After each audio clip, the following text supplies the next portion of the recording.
नमस्कार। खटाना बुलेटिन में आप सबका हार्दिक स्वागत है।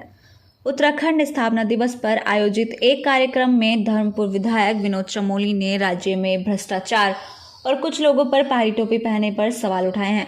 उन्होंने कहा कि पहाड़ी टोपी तो पहन लेंगे, लेकिन भावना कहां से लाएंगे। विनोद चमोली ने कहा कि उत्तराखंड राज्य सबसे बड़े संघर्षों के साथ बना है और मैं भी उस संघर्ष में शामिल था।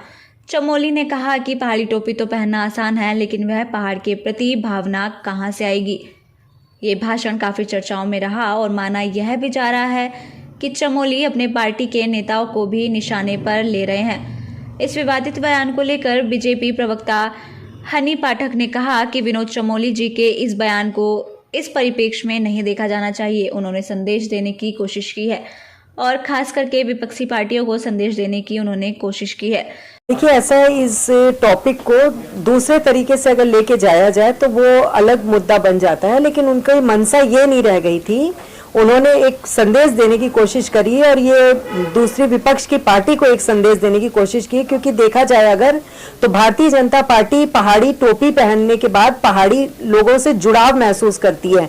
अगर आप देखेंगे तो जब से हमारे यशस्वी प्रधानमंत्री नरेंद्र मोदी जी बने हैं, उनका उत्तराखंड के प्रति एक विशेष प्रकार का झुकाव रहा है। उत्तराखंड में जितनी अनेक योजनाएं, परियोजनाएं, जितनी ज्यादा उन्होंने सौगातें उत्तराखंड को दी है, वो शायद ही उत्तराखंड ने कभी सोचा होगा। किसी ने भी नहीं सोचा था कि उत्तराखंड में कभी रेलवे मार्ग की भी सुविधा उपलब्ध हो सकती है, लेकिन वो अविश्वसनीय कार्य उन्होंने करके दिखाया है, जिसका लाभ उत्तराखंड वासियों को मिल रहा है। और विपक्ष के दलों को देखते हुए हमारे विधायक जी ने ये तंज कसा है, क्योंकि देखिए रंगे सियार वाला कार्य है उनका।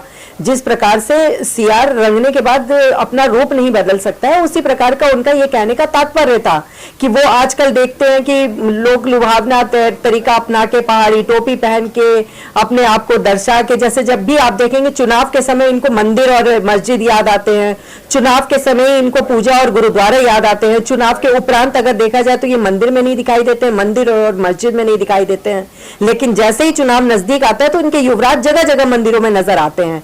तो ये उस तुष्टीकरण को देखते हुए उन्होंने इस बयान को दिया है, और ये विपक्ष जरा गौर से इस चीज को समझ ले और सुन ले कि उनको दर्शाने का बयान है। उत्तराखंड के बारे में अगर सोचते हैं तो सिर्फ पहाड़ी टोपी पहन के ना सोचे, पहाड़ियों के लिए दिल में एक अविश्वास पैदा करे, एक दिल में भावना पैदा करे और उत्तराखंड वासियों के लिए सोचने की भावना पैदा करे।